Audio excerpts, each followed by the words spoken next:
console, online. HPG connection, online. Educational module, online. All systems, nominal. Hello, class, and welcome to On the Origin of Battlemechs Podcast, episode 37, and today we are talking about the Locust. I am your host, Brent Stewart McKee. My co-hosts today are... I'm Joshua. And I'm Chandler. And today we also have our very first guest host. Oh boy, I'm Dan, also known as SirDubDub, basically everywhere else on the internet. So it is a pleasure to have you with us today, Dan. I have been a big fan of your work since I stumbled across it by way of text. Thanks for adding to this rich universe that we like to enjoy. Oh geez, thanks guys. It's been a lot of fun to draw and animate and do all sorts of weird stuff with giant stompy robots. I mean, who doesn't love giant stompy robots? Probably squirrels. That makes sense. That's why you have catapults with 16 machine guns, right? Tanks. I don't know. Some tanks enjoy killing mechs. The square cube law. Physics. Well, today we are going to disregard physics and we're going to talk about a 20-ton mech that can move, the Locust. Disregard physics, acquire mech. Yeah. And the first model of the Locust was first seen in 2499 and was produced on many worlds in the Terran hegemony and supplied to both the SLDF and its member states. While many factories were destroyed or stripped during the American Civil War, the Locust only increased in production as many more factories were constructed throughout the inner sphere and the periphery to produce them. As the Locust's speed, endurance, and the fact that they are low cost to produce make them a timeless design. In general, the only shortcoming of the Locust as a scout is its lack of jump jets, and its lack of hands restricts its ability for physical combat. With its simple design and prolific reputation, the Locust has found a home in effectively every military organization, from Great House to Corporate Defense Force. I feel like if there was a battle mech you could buy as a kit and assemble it yourself in your garage, it's probably the Locust. Yeah. You sure it's not the Flea? The Locust is like... The Flea would be like the premium version of that. I always kind of saw like the original Locust is like the Toyota Hilux with a machine gun on it of the Battletech universe. I mean, they already have that, and the pirates use it all the time. Yeah, you need big legs and a gun. Boom, there it is. I think that's fair right up until the point where they introduced industrial mech mods, and then those became the literal Toyota Hilux with a gun on it. Mm-hmm. And, you know, we had fun with that era, but it's time to move past that. You sure? We always knew more Toyota Hilux. So you heard it here, people. Buy stocks in Toyota because they're going to be around in over 1,000 years. GM as well. Yeah, it's true. So the Locust has the design quirks of having a narrow/low profile. It's ubiquitous, minimal to no arms, and it has weak legs. And of course, the first model we're talking about is the LCT-1V, first seen in 2499, and this guy is, you know, the base model. It's got a medium laser in the center torso, a machine gun in the right arm and the left arm, and it has a movement profile of 812, and it's got 10 heat sinks. It goes voom. That's what it does, and it can take care of infantry real good. And that medium laser is nice to deal with some light tanks, but it's not typically a machine you want to stand up and fight in. This mech is one of the ones that really needs combined arms in order to shine, because the purpose of the Locust is to kill enemy infantry. And if you're not playing with infantry, there's no reason to take a Locust 1V. Mm-hmm. I mean, for the low cost of 1.5 million C-bills, I mean, how many lances do you want to throw at someone? Just get 20 Locust 1Vs, they'll kill it. I mean, how many Savannah Masters with a medium laser can you buy for that same amount of C-bills? I can find that. I can do the math. I mean, how many thumbtacks can those hovercraft run over? Yeah. They won't touch any of them because they hover. They got that big old balloon skirt. Yeah. They only cost 91,000 C-bills. No. Got all excited. So this guy is, you know, a scout. You're probably not going to take it in your lance, but you'll probably face one down at some point if you're doing a pre-constructed campaign or something like that, as opposed to just a tournament sort of match where you have point limit that you both agree to. Yeah, this is a game master mech. Mm-hmm. But it does go fast, and as we've mentioned many times, speed is armor, especially when you're only 20 tons. Yeah. I feel like it would be sort of a fun machine, yeah, as a game master to throw at like surprise folks who are not in mechs, you know, to the point of you're stuck in a building and there's a locust outside. What do you do? Yeah. Cry. That kind of thing. Cry. Pray to whatever god you believe in. Hope there's an Inferno SRM in the building. Yeah, just go all Grayson Carlisle and pop out with an Inferno missile. Yeah. Yeah. You try to do that. You try to like sneak forward. Someone knocks over a trash can, and suddenly, like the entire second floor is just sprayed down with machine gun fire. There's papers flying everywhere. So what you're telling me is the Locust is the Hind of the Battletech movie world. Yeah, enemy locust incoming. Yeah. What we're saying is one is scheduled to appear in John Woo's next film. I mean, that is an interesting in-universe thought with how ubiquitous and cheap this is for a mech. It wouldn't surprise me if a lot of those Immortal Warrior TV shows used locusts for props. Oh yeah, just like found one from the scrap heap, maybe discount Dan's, and didn't have any weapons, but we can make it look like it does. Yeah. It's machine guns and a medium laser. You could buy those off your corner store. Like how all the tanks in TV shows up into the 90s were the same 3 Shermans from World War II with different pieces of scrap metal welded on. Yeah. Pretty much. What I'm just like thinking and ideating now is you basically have a park ranger in space, and instead of like a jeep and a rifle that they take around, they have a locust. I mean, definitely in the periphery. Yeah, like in case you run into like a mega bear or something. Well, the periphery marshals are a thing, aren't they? Yes, for the Franc reaches between the Taurian Concordat and the Magistracy Canopus. Yeah. Yeah, Do you have a permit for that, Locust? Yeah, permit for that, Locust, sir. Sir, you're going to need to pull over your Locust. The Marshal's driving the Marshal, which was made for the Marshals, and the Poachers are Yes. driving Locusts. Are you operating a mech without a license? Anyway, so Locust 1V. Yeah, so this guy is what he says on the side of the box, medium laser, 2 machine guns. He's got a battle value of 432 and a point value of 18. And then after that, we come to the 1S, which is, of course, is the Steiner model, and it swaps the machine guns for SRMs. Drops a ton of armor. It does drop a little bit Yeah. of armor, that is correct, but same movement profile, same amount of heat sinks, and honestly, we're probably going to go through the Locusts at quite a clip because with 20 tons, you don't have a lot of wiggle room to innovate with, so it's usually take out this weapon system for this one and balance it with a little bit of armor. Yeah, I mean, this one's a bit better at engaging hard targets like mechs or tanks or, the occasional Toyota Hillock. I'll definitely take an SRM2 over a machine gun any day. Yeah. I mean, if it gets behind something, it might cause a nuisance. Yeah, and with that movement profile, that's not impossible. Yeah, like Just if don't you get throw like shot. 4 or 5 lances of these things at, something larger and heavier, it's probably going to have a hard time taking them all down. So the Russian strategy of more men. Yeah, you calculate how many bullets the Hunchback's autocannon has, and you just add 5 more locusts to that. They have 20. I know they have 20 shots. Quantity has a quality all its own. It's true. Death by 1,000 explosive paper cuts. So this 1S, of course, is the Steiner model, and it came out in 2567. It's got a battle value of 440 and a point value of 18. Could we just look really quick, just thinking about this in like a lore perspective? How unlucky? How much do you have to like piss off your commanding officer for someone to assign you a Locust 1S in the Steiner military? You probably pulled the short stick more than once. Yeah, or you're a militia. You do not get commando. Because apparently they're Russian all of a sudden. Do not get commando. You get Locust. No, they're German, but I mean... Yes, well, this one's Russian for some reason. Obligatory space Russian.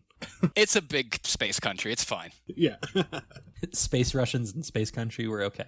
So then we come to the 1M, which is popular in Davian space and was first produced in 2571. And the M has LRM-5s and strips even more armor. This thing has, wafer thin armor. It has exactly 1 ton of armor. Yeah.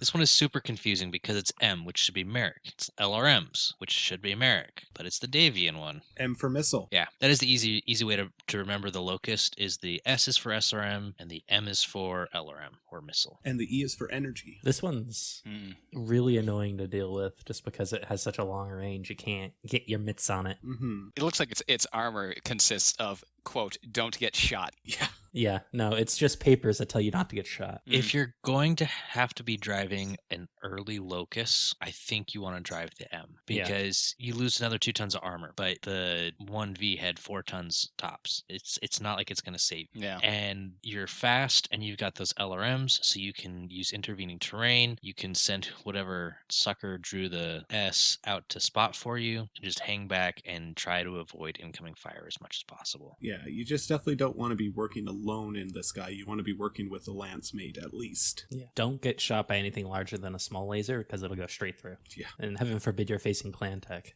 So this guy's got a battle value of 424 and a point value of 21. Then we come to the 1VB, the royal model, because of course there's a royal model. There's always a royal model. And this guy was re-engineered from the ground up. It replaces everything with endo steel, replaces the armor with ferro. It gives it an extra light fusion power plant. Like every royal model, it gives it all the bells and whistles, double heat sinks. We've all heard this song and dance before, right, people?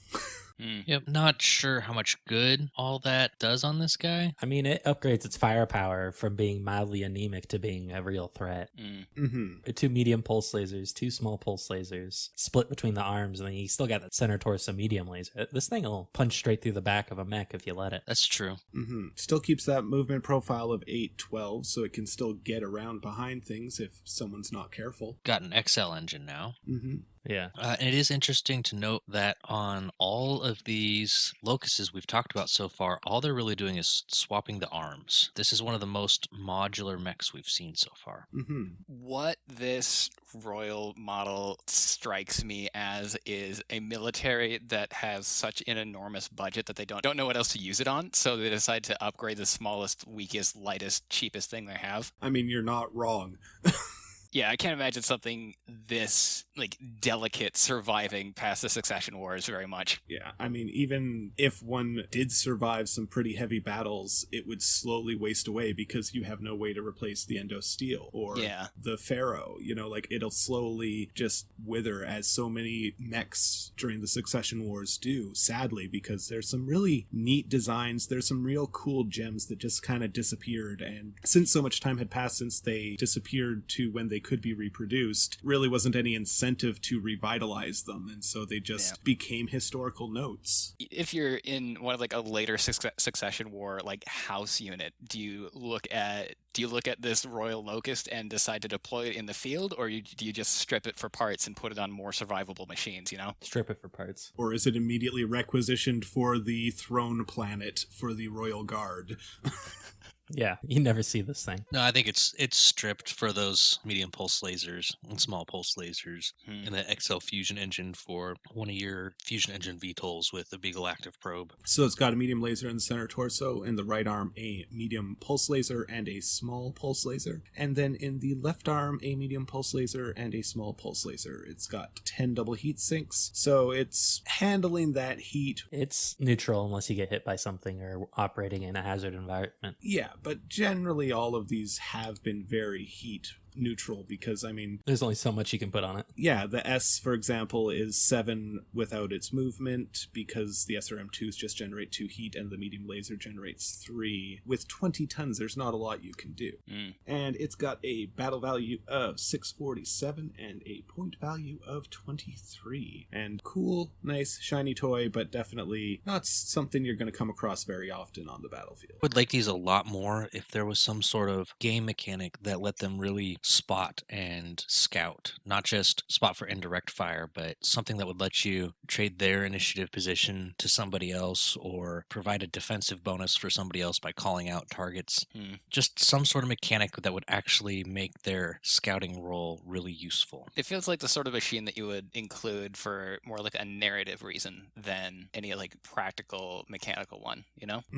I mean, the spotter role is much more successfully filled by things like Raven, weapons or anything that has like a target acquisition system or anything that can actually has equipment for spotting. So next we come to the 1E, and it's got the same movement profile, 812, a medium laser in the right arm, a small laser in the right arm, a small laser in the left arm, and a medium laser in the left arm. It's got 10 single heat sinks, and yeah, just it's a downgraded version of the Royal, effectively. Yeah, it does lose that centerline medium laser, which is something we haven't seen on any of the other designs. This is true. Everything is on the arms, and considering how lightly armored the arms are, I could see this unit getting knocked out of combat pretty quickly. You got lots of those little wing thingies back at base. Just bolt a new one on, Scotty. Yeah. So this guy was seen in 2811, and it's got a battle value of 553 and a point value of 19. And after that, we are jumping to the 3V, which is first seen in the year 3004. This guy has 2 medium lasers in the center torso, and it goes back to the machine gun in the right arm and the machine gun in the left arm. Keeps that movement profile the same, still 10 internal heat sinks, just a updated version for the year 3004. Well, it does upgrade and gets a second medium laser in that center torso. Mm-hmm. Yeah, not a bad mech. You know, it's another Locust. The second medium laser definitely helps if it faces off against a tank or another light mech like a Stinger or a Wasp. Mm-hmm. And it gets that ton it needs for the second medium laser by dropping a half ton of armor and dropping a half ton of machine gun ammo. Which is never a bad thing. Like, a full ton of machine gun ammo it just always feels excessive. Yeah. But Brent, it lost a half ton of armor. I know it lost a half ton. I mean, its armor is still don't get shot, but now it's in bold font. Yeah. And I feel like this tried to go from purely focus on enemy infantry to now we've got a little bit more anti-vehicle firepower, so we're a little bit more flexible, but sacrifices its endurance against infantry to get that. So, I mean, I guess it makes it a little bit better for anti-vehicle combat, but... Yeah, depends on what you're up against. Yeah, I mean, against conventional vehicles, it's probably going to be extremely effective. It's just the hover tanks you'd have to watch out for. We'll get to those. So this guy's got a battle value of 490 and a point value of 19. And then we're going to jump forward 26 years and 2 numbers back in the naming convention. We've got the LCT-1L, and this guy's got TSM. And of course, if we look at the years of the TSM, we know narratively there's some issues with it. Yeah, this one's all about Liao wanting to try it out with their fancy new toy that's Triple Spain, Myomer, and then get their nose bitten off by Davian in their fancy dancy attacks. Their special gas attack. I think technically in the lore, this is quadruple strength Myomer. Jesus. Yeah, it's been a while since I read the books, but I believe it's quadruple strength Myomer, and triple strength was the downgraded version that didn't have the weakness. Yeah, it was molecularly stable. Yeah, so this feels like, hey, looks like you like your Locust, so we put more Locust in your Locust. What I see in this, though, is a machine for Solaris Stadium chariot races. Oh. Yeah, just like straight up like combat racing Mario Kart kind of shenanigans, you know? Next up on Solaris 7, Mech Her. I think you mean Alphard in the Marian Hegemony. Yeah. There are actually quite a lot of gaming planets when you look into it. There's at least 2. More because Alphard and the Marian Hegemony are space realm. I do love me some Space Run.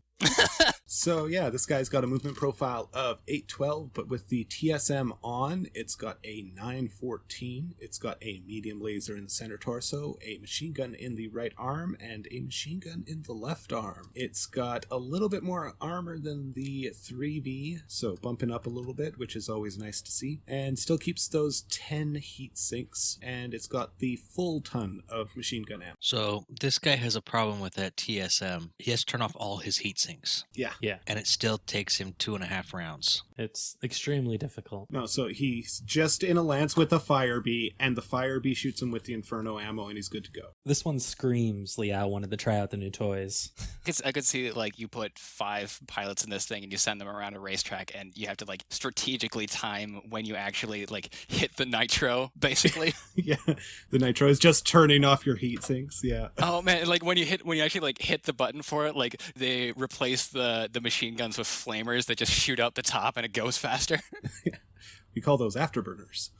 You like pipe in through speakers like the sound of like a race car engine just like revving it higher. You always have that one Joker who's got the ice cream truck music playing instead. Yeah. Yeah. One of these Locusts is just straight out painted like Megas XLR. Yes. Don't forget the Duke.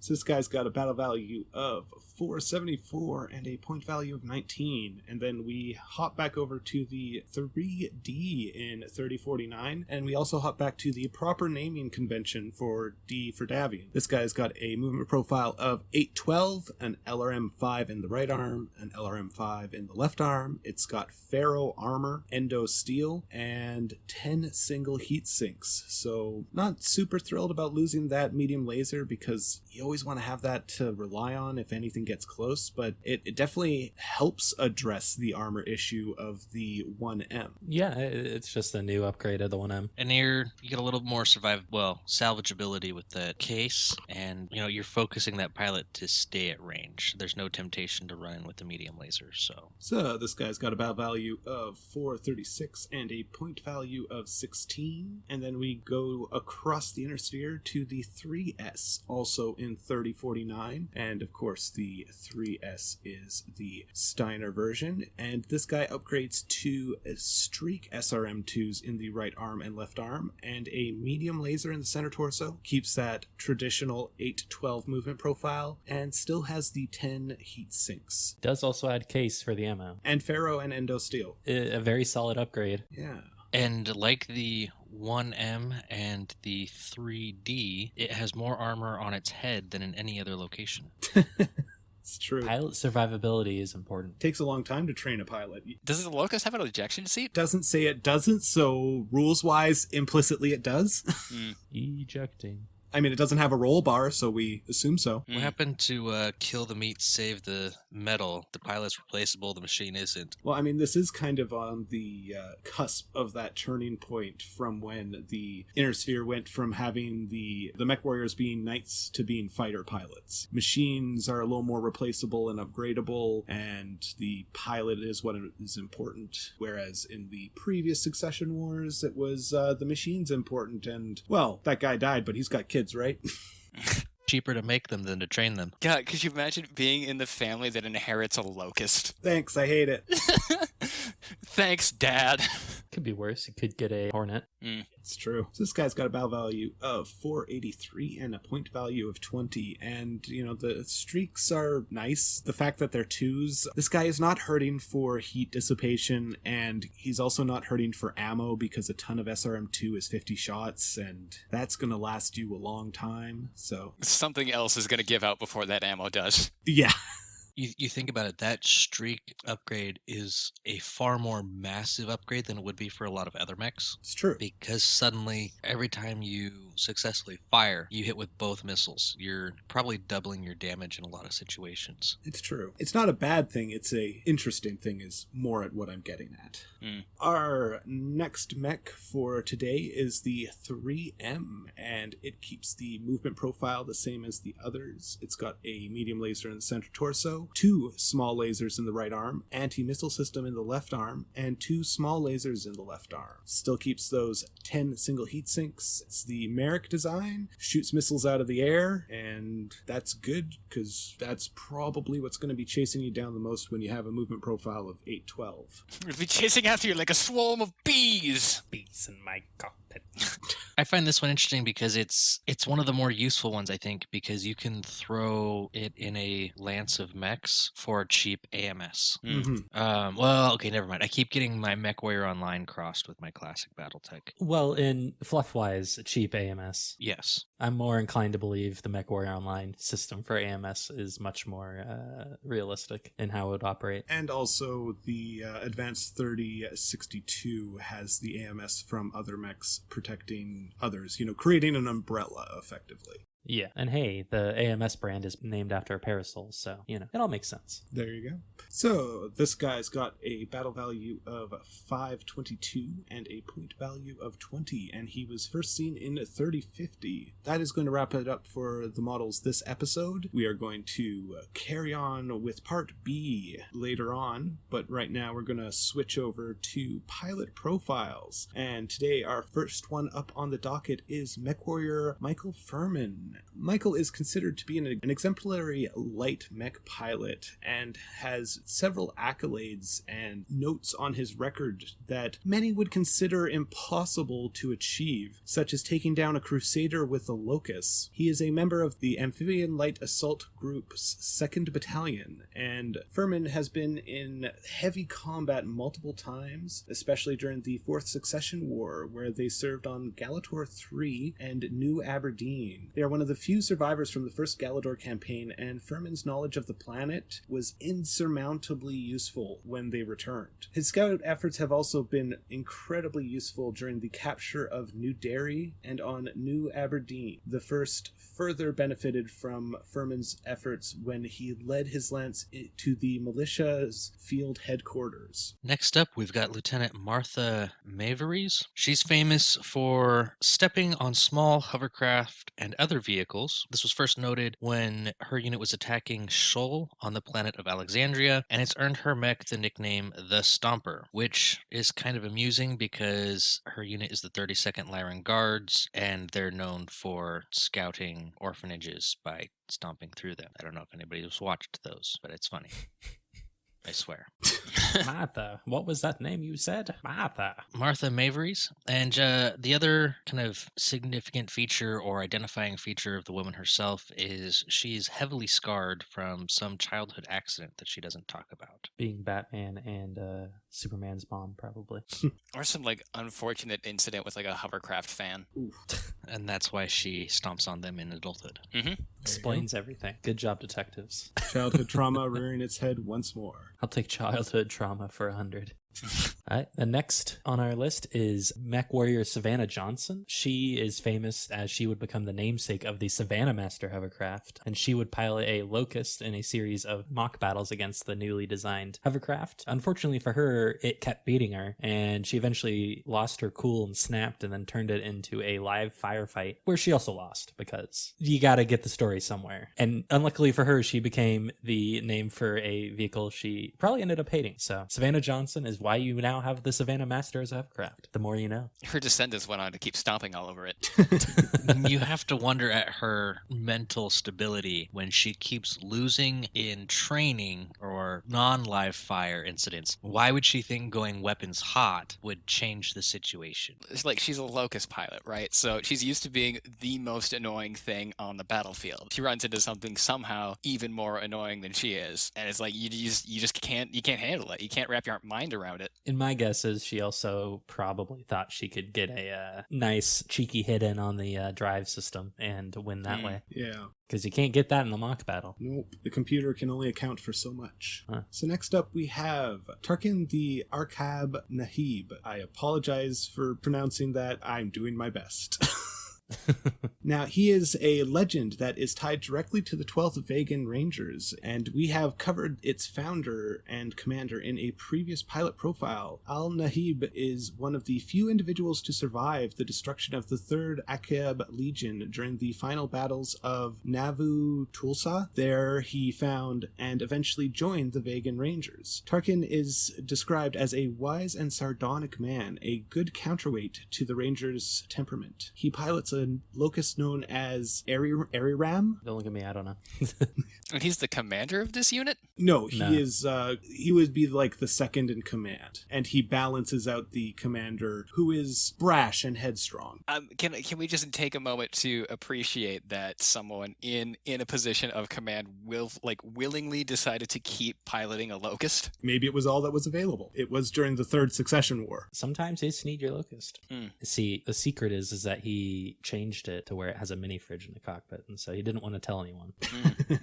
for those long deployments. Yeah. He's not that unusual, actually, because if you look at our next pilot, Mech Warrior George McPherson, he's a light recon commander in the Capellan March Militia who refuses to get a larger mech even when it's been offered on several occasions, in part because it's named after his sister. The Locust is called Wanda's Wonder, and he named it after her because she was lost in the Battle of Hahn. So it's not without precedent that some mech warriors love their Locusts and they refuse to upgrade when they get into a command position where they have the opportunity to. Even if, as in McPherson's case, he refers to his mech not as a Locust, but as a garbage can with firepower.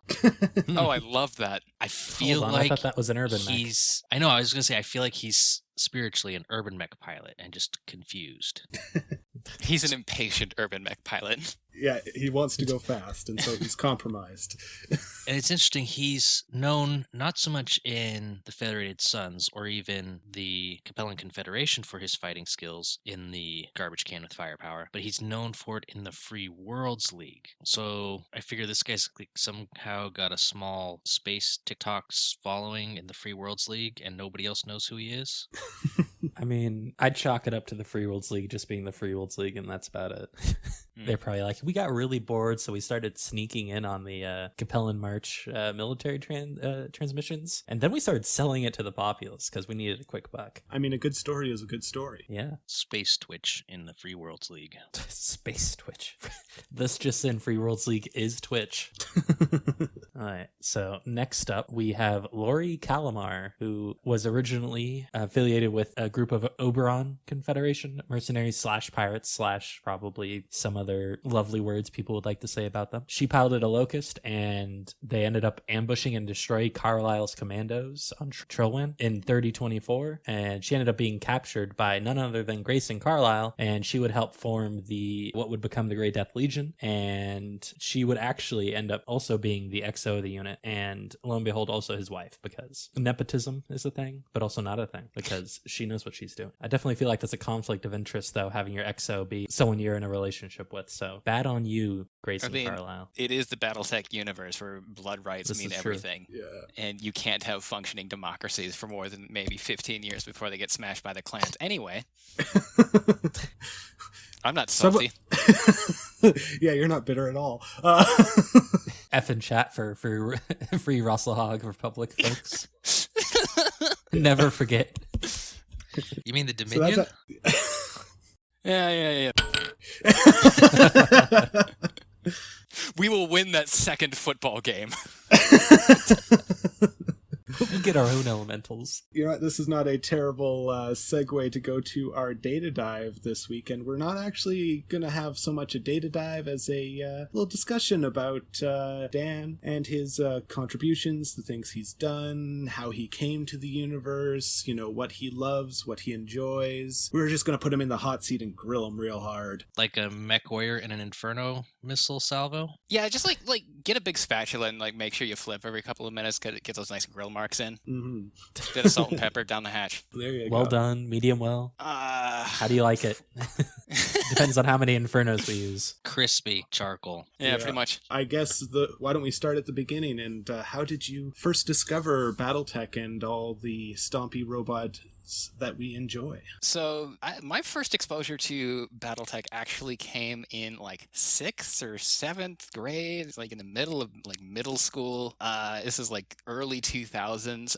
One of my elder brothers came home with the Legend of the Jade Phoenix trilogy, that whole story about Aiden Pride, and sort of discussion of what clan culture was, and how what the Battletech universe and how all of these giant robot things worked out. And I just blazed through the books, kind of drooling over all of these sort of gorgeous, kind of wonky pen and paper illustrations that dotted through the whole thing, and all the little technical readout information in the back. It was one of those things where I had grown up with Star Wars and Digimon and Bionicle, and just robots and big robots were sort of a thing that was in my sort of in my blood. And here was a real, like, tangible universe that treated these machines in a way that kind of spoke to me. And like, I think the Legend of the Jade Phoenix is a pretty good introduction to the BattleTech universe,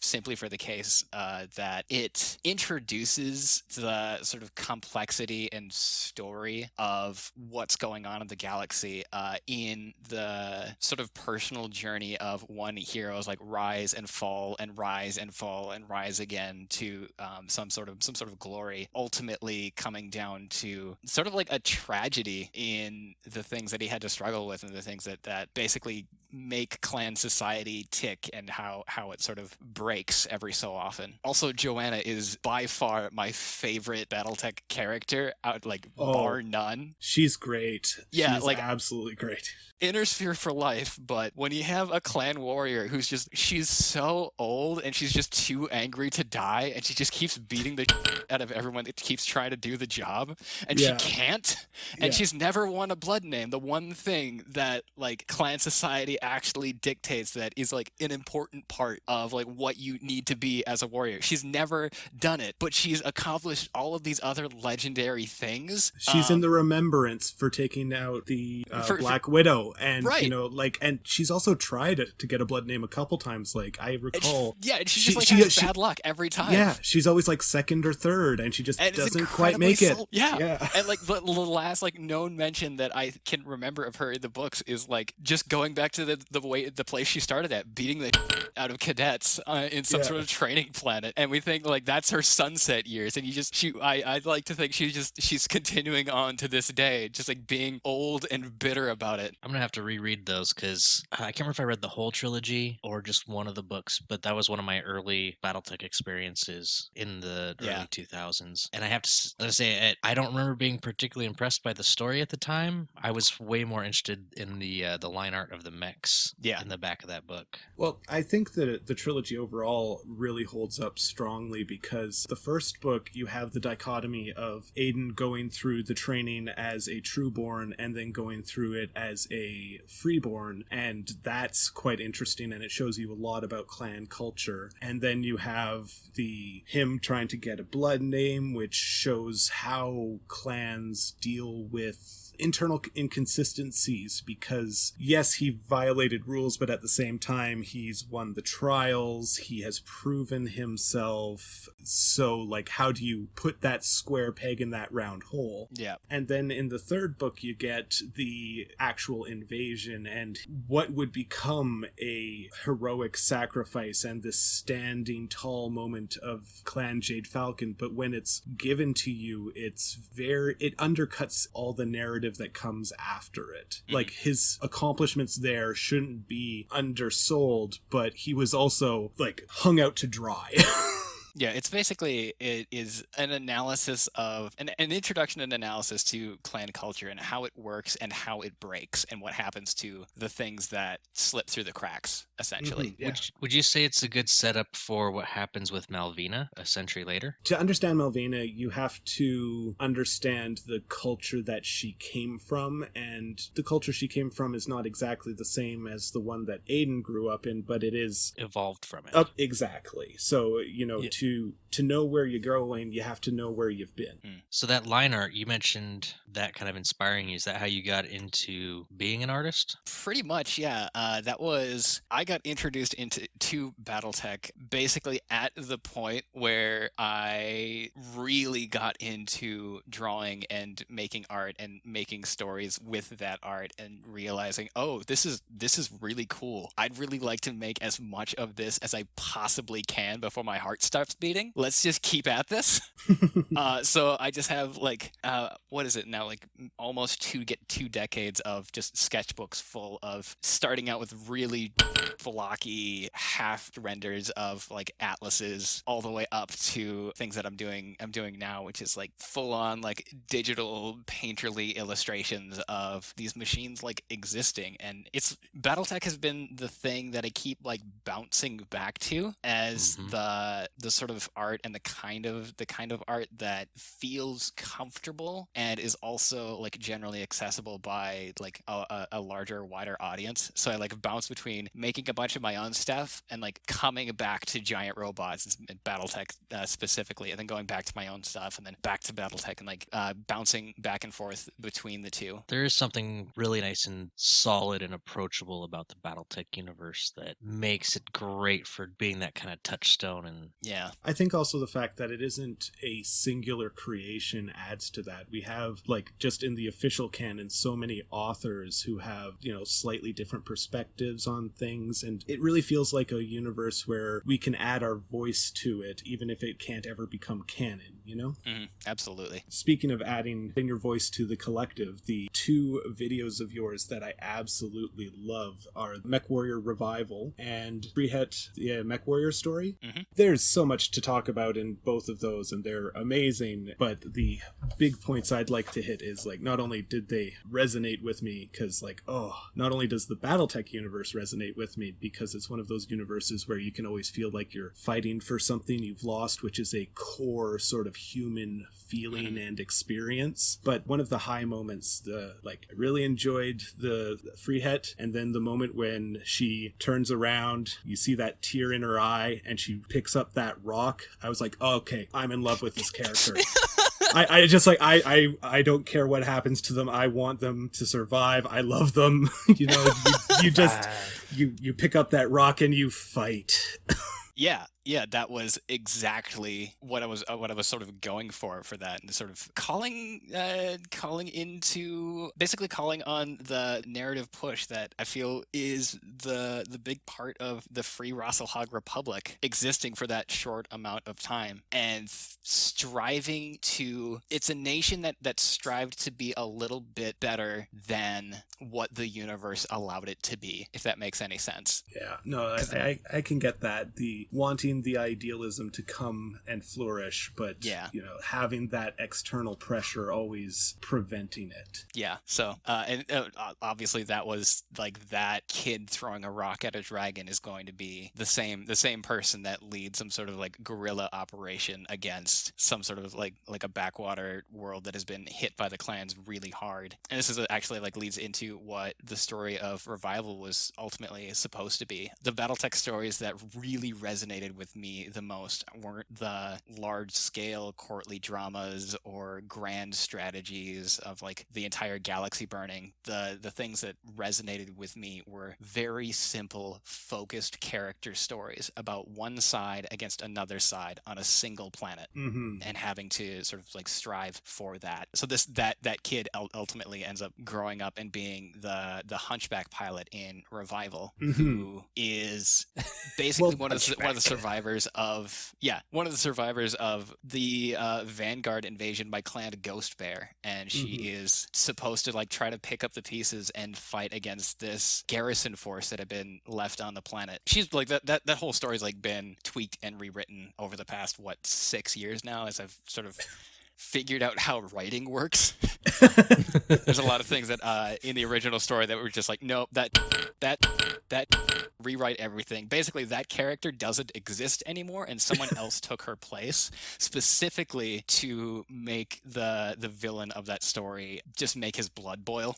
So this is gonna be fun if that ever comes back. But originally, like the idea, like the fundamental core idea of MechWarrior Revival is you don't fight your oppressor because you think you'll win. You fight your oppressor because they're your oppressor. You know, you fight because you have to. And that was sort of the point that I like to drive home on that one. Well, that actually goes quite nicely. I posted in the chat there a screenshot from the MechWarrior Revival, specifically of the Hunchback pilot, you know, and beside it is the photo from Battlestar Galactica, specifically the Lest We Forget. And I really feel like you were able, I don't know if that was an influence at all, but I feel like you captured the exact same energy right there. Yeah. What? I was distracted by Hunchback. That is a good thing to be distracted by. The Hunchback is amazing. Hey, that was my ride for the longest time. If anyone disagrees with me, I will pilot a Hunchback into them and tackle them off of a cliff. So, with your fascination with the Rosalhog saga and focused, tight battles between individuals, have you ever tried to render the battle between, was it Phelan Ward and Grinner versus Prince Magnuson, or the prince's son? Can't remember his name. During the invasion? I don't think I've actually read that. Is that in the Blood of Kerensky books? I believe it is. It might be, but there's a short story in either TAC Ops or Total Warfare where it's the is it Prince Hakon is the Prince Hakon Magnuson. Yes.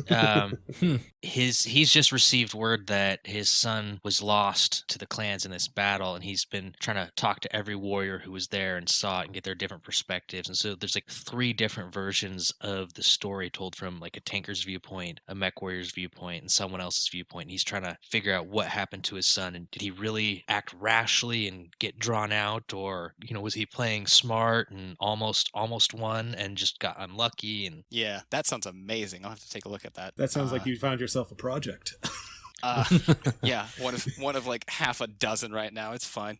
Add it to the pile. Add it to the pile. I think what I'm like really drawn to for BattleTech is that it's such a big universe that you can essentially. I don't really like to say it's necessarily like fan art or fan fiction as much as an original story that happens to take place in this universe. If that makes any sense, Yeah. Like I tend not to. It is a story awaiting canonization.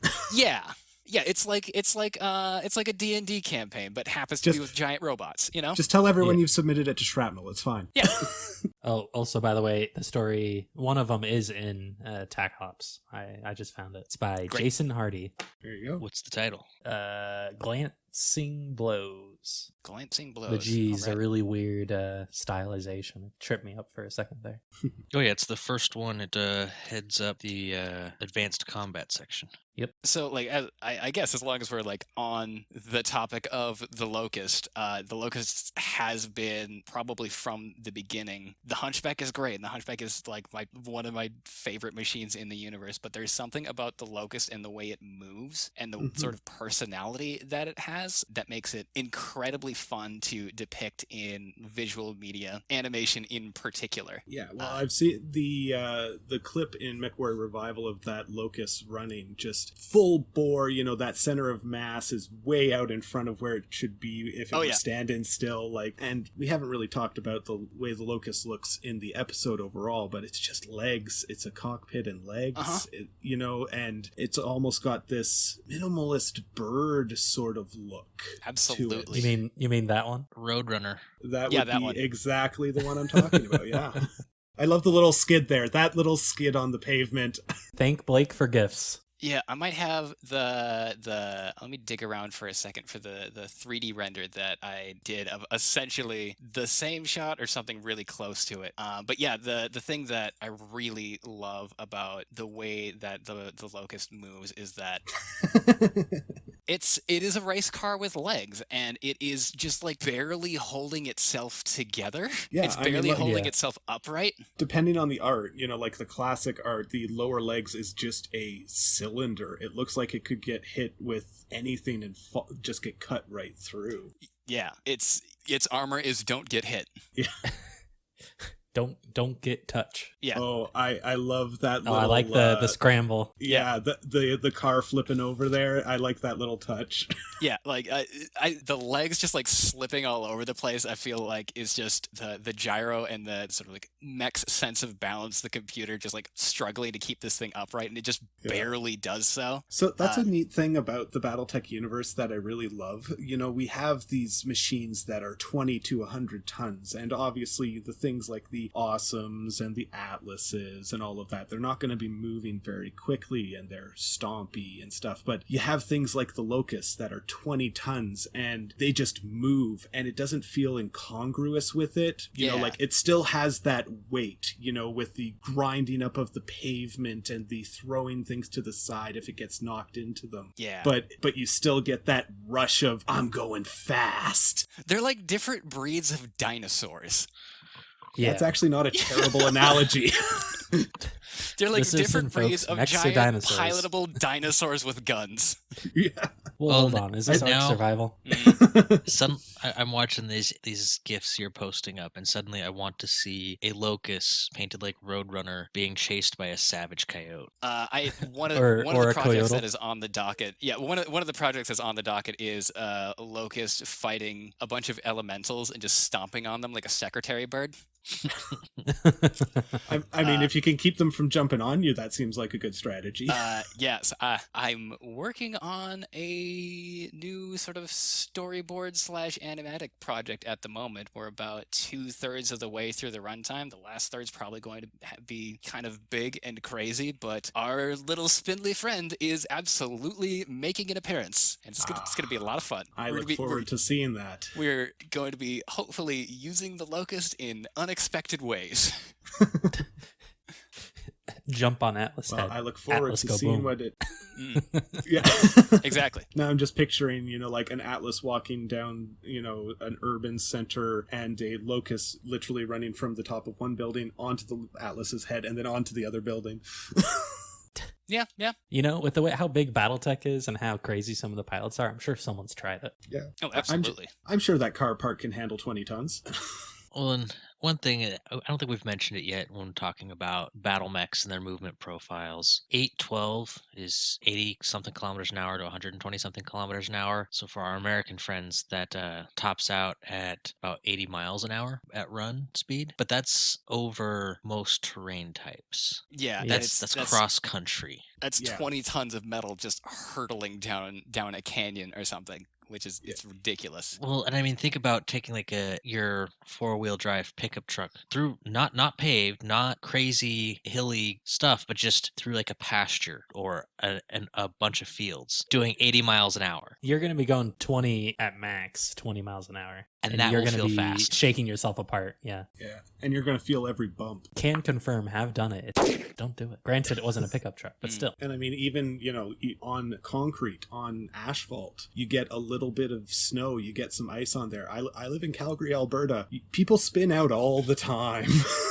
Yeah. Well, and turning, like that Locust of SirDubDub's planting its foot. I mean, it's doing probably close to that, 80 miles an hour down that paved road, plants its foot and pivots. Yeah. Just, you can't do that in a vehicle. Yeah. Essentially on a dime for something of its size. Now I want to see a Locust take a corner so fast it has to start running on a wall. And like it's running away and like the building crumbles down behind it. Yeah. Hey, you're the animator. You cut to the inside of this poor haberdashery as this gigantic foot just like plows through the window.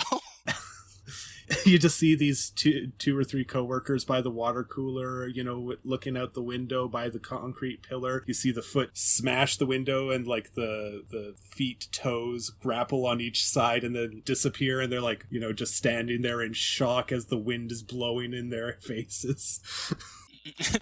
They're just standing there just like dead silent. Yeah. I'm going to go on break. Yeah, let's go on break. I'm going to go on break. Break. Lunchtime. Yep. I think you got to end any sort of wall run with a Locust version of the DFA. Like it wall runs and then it shoulder lands, that shoulder drop you see in the WWE on something else. Yeah. So you mentioned you have a whole bunch of projects and we're just trying to add to them. What's your pretty much. What are you looking forward to or working on hardest right now?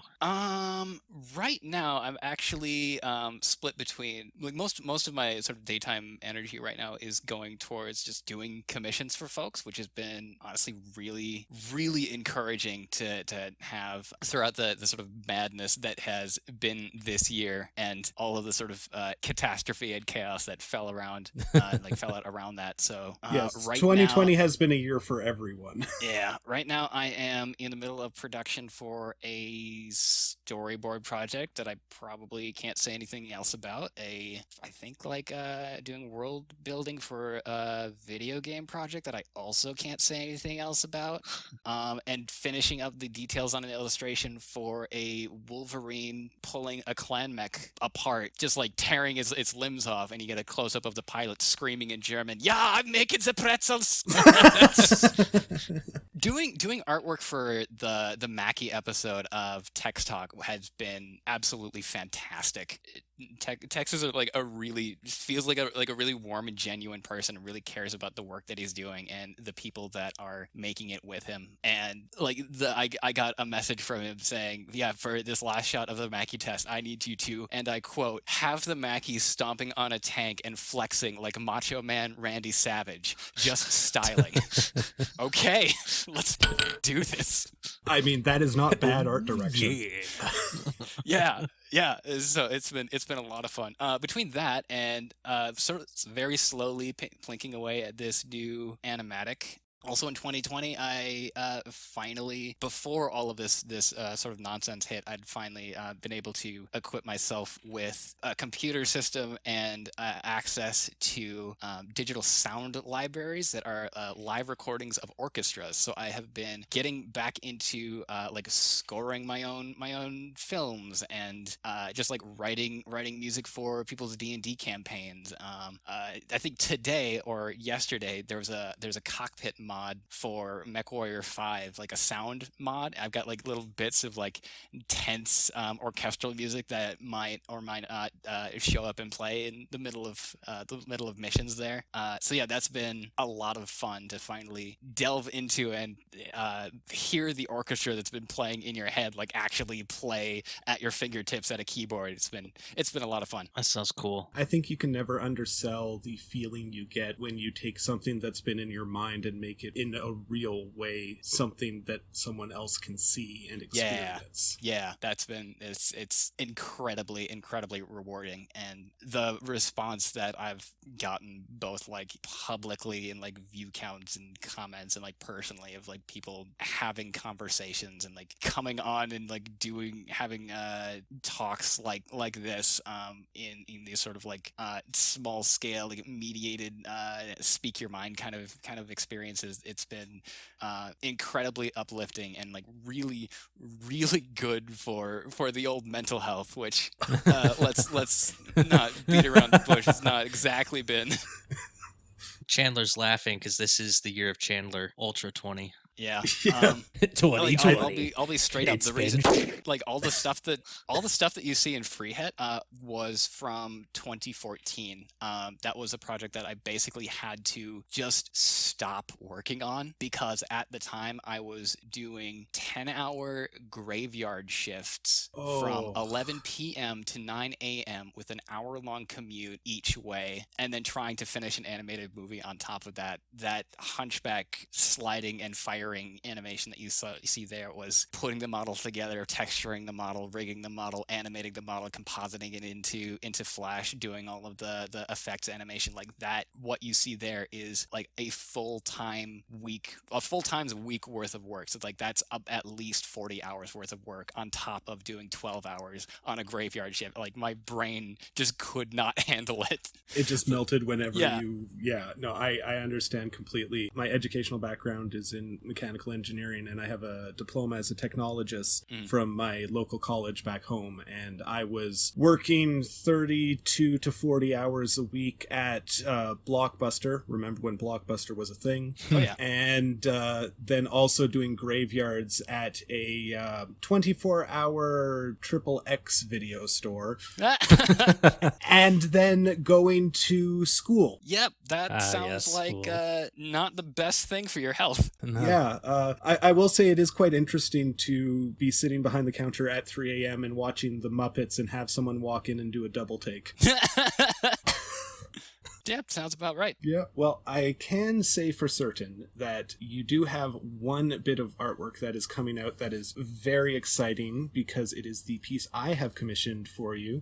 The art for putting our podcast on YouTube. I am very excited to see it. You know, when it is done, every little bit you've shown us so far is amazing. And I am happy that not only I could commission you to do the work, but also that you could join us for this episode. Wait, Yeah, where have you been seeing this art? I haven't gotten to see any of this yet. It's just the backgrounds that I've been posting to the... Yeah, it went up on the chat. I wish it was done, but I also don't want to rush the perfection that will come eventually. I've got a few projects that are like, we need to have this thing done by like mid-November, and we have to have like 12 more illustrations. And I go, okay, yeah, we'll do that. Ours is not time sensitive. Yeah. I deeply thank you and everyone else who has been so patient and so kind in allowing me some time to like breathe and take care of myself in between making art. And I feel like that is ultimately going to result in better art. So yes, absolutely. I mean, like, honestly, I really appreciate that the Battletech community as a whole really tends to take care of its creators. Tex has talked about how his fan base basically made him take a vacation. Forced him to take a vacation. Yeah. And I have received many comments, both publicly and in private messages from people, saying how great the podcast is. Please don't burn out, and having just a fan base who appreciates what you do and understand that you are a human, I don't think can be undersold. Yeah, it is art, and art is made by people, and people bring all of the baggage that they take with them into the art that they make. And yeah, which is why we want happy art. So we have to have happy artists. No fires in your art. Happy art about kids throwing rocks at giant robots that are absolutely going to liquefy them in about 3 seconds. Real happy. Happy for someone, okay? Yeah, fun to watch at least. There you go. Our sources for today are Sarna, Battletech Battlemech Manual, Master Unit List, TRO and RS Succession Wars, TRO 3085, Record Sheet 3085 Unabridged, Record Sheet 3145, New Tech, New Upgrades. The Grayson Carlisle series, if I can pronounce his name right. The Great Death Trilogy. Decision at Thunder Rift. Mm-hmm. There we go. See, words. We are supported by our Patreons at patreon.com/on the Origin of Battlemechs. Our social media on Twitter is at Origin of Mechs. We also have a dedicated channel on the Everything Battletech Discord. Feel free to stop by and say hi. If you have any questions, requests for topics, or wish to contact us, our email is ontheoriginofbattlemechs@gmail.com. If you enjoy the show, I encourage you to let your friends know about us and to leave a review. Special thanks to my friend Laura for the intro and outro. Class dismissed. Everybody have a great day. Peace out, Mech Warriors. Stay safe out there. See ya. Module complete. System standby. Would you like to load the next module?